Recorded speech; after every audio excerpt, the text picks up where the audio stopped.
Good Bios. Today, let us learn another problem involving fluid mechanics and hydraulics.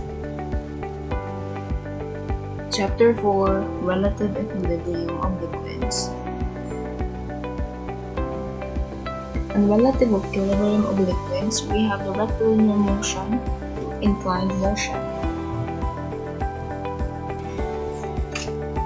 When involving rectilinear motion, it is involved with plane surfaces, and equal hydrostatic pressure must be inclined.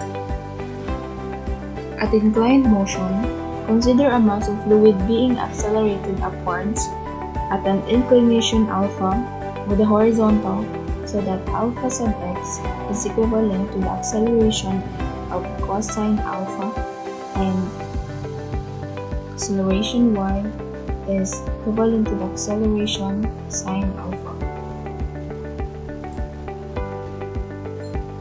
When using the positive sign for upward motion and using negative sign for downward motion.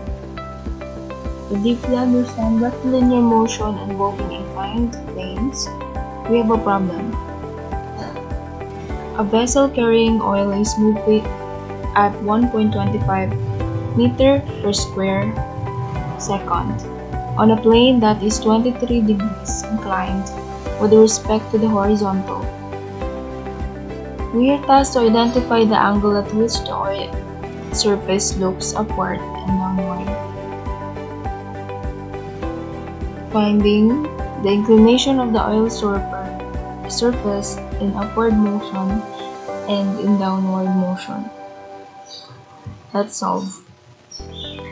We have the diagram. This container is in inclined motion with the angle theta and a force accelerating 1.25 meter per square second.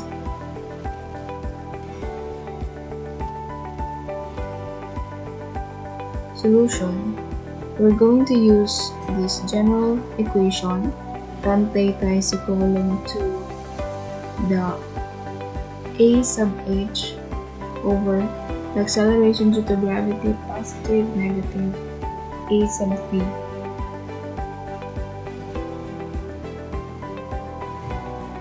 First, we're going to solve for the horizontal. The acceleration at the horizontal motion is equivalent to the A cos alpha, where our A, or the acceleration, is 1.25 meter per square second, cosine 23 degrees.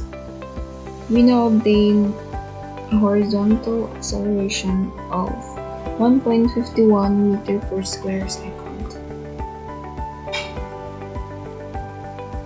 For our vertical motion, we have the formula of A sub v is equal to A sine alpha, where A is again our acceleration, that is 1.25 sine 23 degrees of inclination. We obtain a vertical acceleration of 0.488 meter per square second. Now, the inclination of the oil surface in upward motion. We have the solution and again the formula. Since we're going to find the inclination of the oil surface at an upward motion, it notes there that the sign we're going to use for an upward motion is positive. So here, to get the angle of inclination, we add the acceleration due to gravity plus the acceleration in vertical motion. We now obtain an angle of 6.377 degrees Celsius. That is the inclination of the oil surface in upward motion. Next, for the oil surface in downward motion, still we're gonna be using the same formula, but instead of a positive sign, we are dealing of downward motion, so the sign must be negative. And the angle of inclination of the oil surface in downward motion is 7.039 degrees. In conclusion, the slope of inclination of the oil surface in upward motion is 6.377 degrees. And the slope of inclination of the oil surface in downward motion is 7.039 degrees. To find more of this problem, check out Fundamentals of Fluid Mechanics 3rd edition, Reversibility book, Problems 4-. That's all for today, Bayals. Thank you for watching. And please hit that like button and subscribe for more videos to come. Up next, Chapter 5, Fundamentals of Fluid Flow.